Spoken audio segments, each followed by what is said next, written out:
We're going to talk about 7 secrets of a great investigative interview. And it's kind of funny because Ann, I don't know if Ann's in here, Ann Roberts, she's one of our marketing assistants, and she kept trying to get my presentation.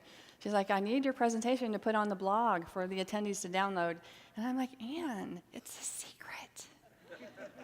If I put the secrets out there, then it's not a secret anymore. I don't have a presentation. So it's not on there yet. There's just a little outline of what this presentation is about.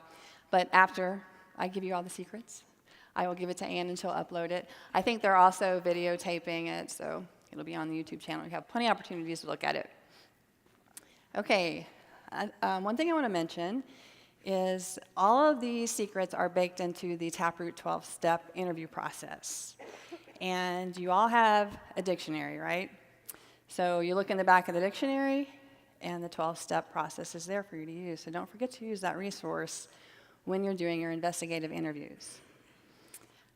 I was talking to the certified instructors this morning, and I was telling them about the 2-day course that we debuted this week. And we spent a whole day on interviewing. I have some of my stars. Who was in my class? My 2-day? See, these are the star interviewers now, because interviewing is so important. People evidence is important.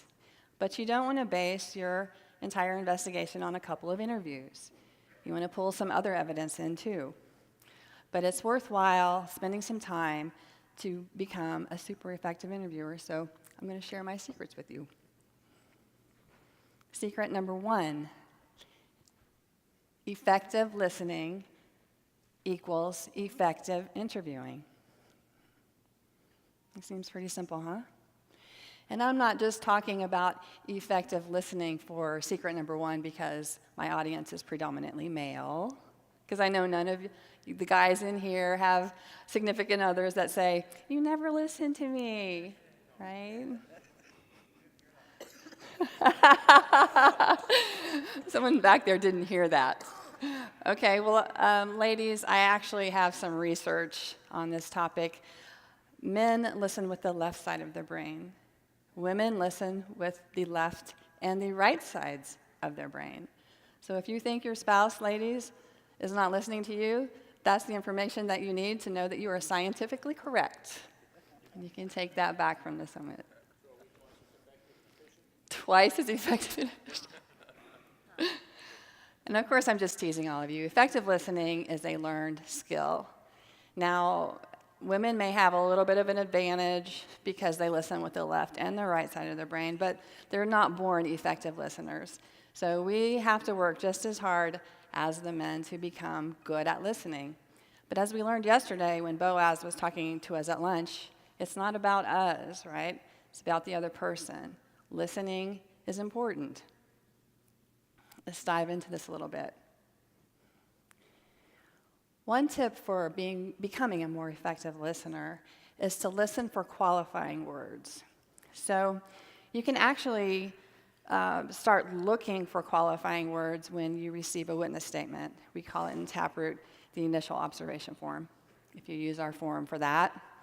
And that's the form that you give out right after an incident to the witnesses so that they write down their initial impressions. So you take a yellow highlighter and you look through that form, and you start identifying those qualifying words. And some of them would be like if someone says, I always follow procedure. Okay, the qualifying word in that sentence is always, because that's very different than saying, I followed the procedure this time. Okay, or I believe that I followed the procedure. Now, a lot of times you'll read that and as an investigator say, okay, they followed the procedure. No, it's not the same thing. They said they believed they followed the procedure. They didn't say they followed the procedure. And I'm not saying that just because there's a qualifying word, written or during your interview, that's something that a huge red flag, but it's a small red flag. And when we're doing investigative interviews, we have to take those little pieces, we have to put them together. So it could be helpful to look for qualifying words like that. If someone says, I remember I remember using the procedure. If someone says, I remember about what they remember, that can also be a qualifying word that you want to look into. So just keep that in mind.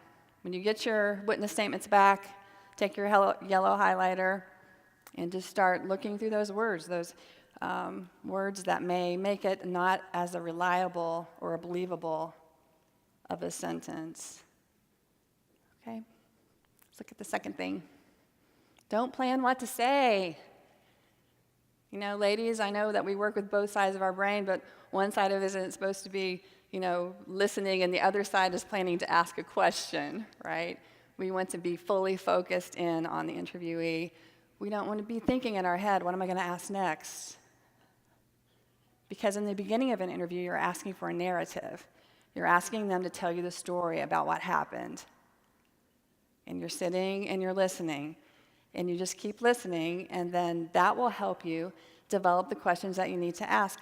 If you're walking in there with a list of questions, then you're walking in there with your own bias. And confirmation bias is, it's the human, we want to do that.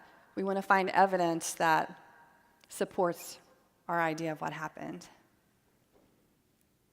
Don't plan what to say, just listen. Don't interrupt. When you ask someone to tell you what happened, tell me the story from start to finish of what happened that day in your own words. And then they start talking, and then you think of a question and you interrupt. What happens is you take them out of that memory. And once you take them out of that memory, it's really hard to get them back there. You're not going to be able to go as deep. You're not going to be able to get the quantity or the quality of information that you could get otherwise.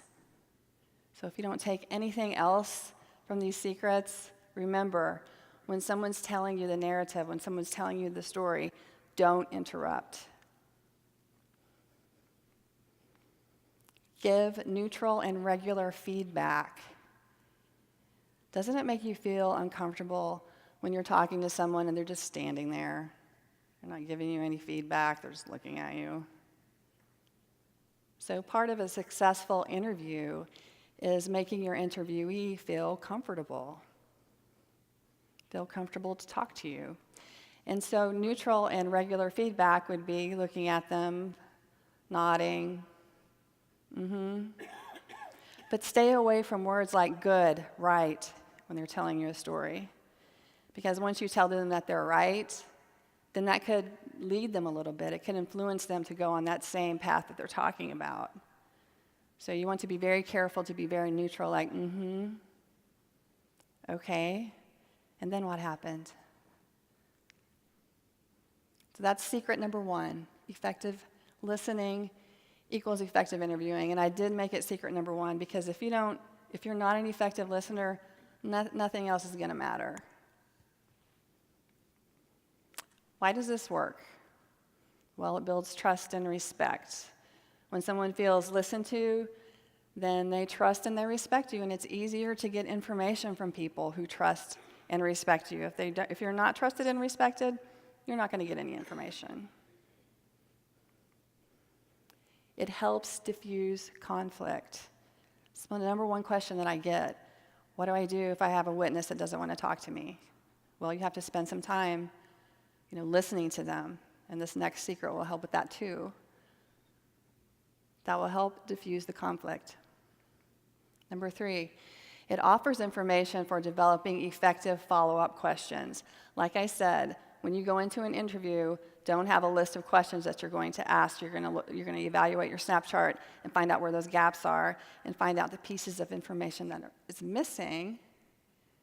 And then you're going to think about, identify those, have it in your mind, have the information that you've been provided in your mind, and then sit down and listen. And when you're done listening, then it's time to probe with questions, and we'll get to that.